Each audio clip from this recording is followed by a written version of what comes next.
Welcome back to You Heard It Here with Dr. Gary.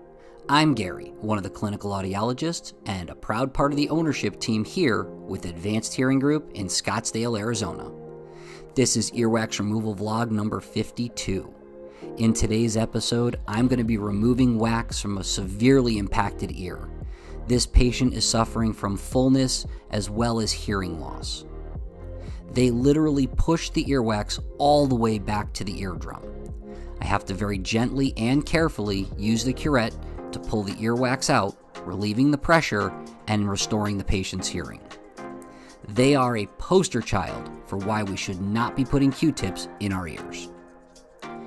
Earwax is not the only cause of hearing loss. In fact, there are three major causes. The first one is aging. Age-related hearing loss is not just a problem for people in their 60s, 70s, 80s, or 90s. In fact, this can start in your 30s and 40s, and even younger in some cases. Keep in mind, as our bodies age, things like our vision and hearing will definitely change.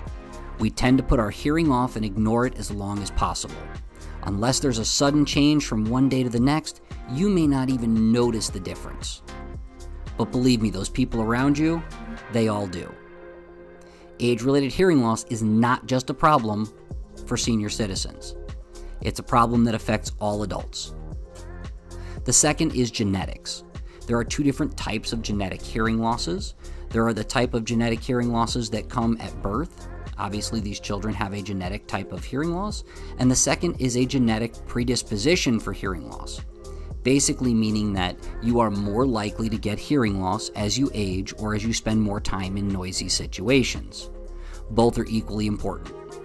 Finally is noise exposure. Noise exposure is really interesting. The same noise that can cause hearing loss in one person may have little to no effect on another person. How do you know what noise will cause hearing loss for you? Well, you really don't. You just have to be conservative. Remember, the louder a sound is, the less time you can spend in that noise. For instance, a rock concert at 130 decibels, you can spend a lot less time in than listening to music at 90 decibels.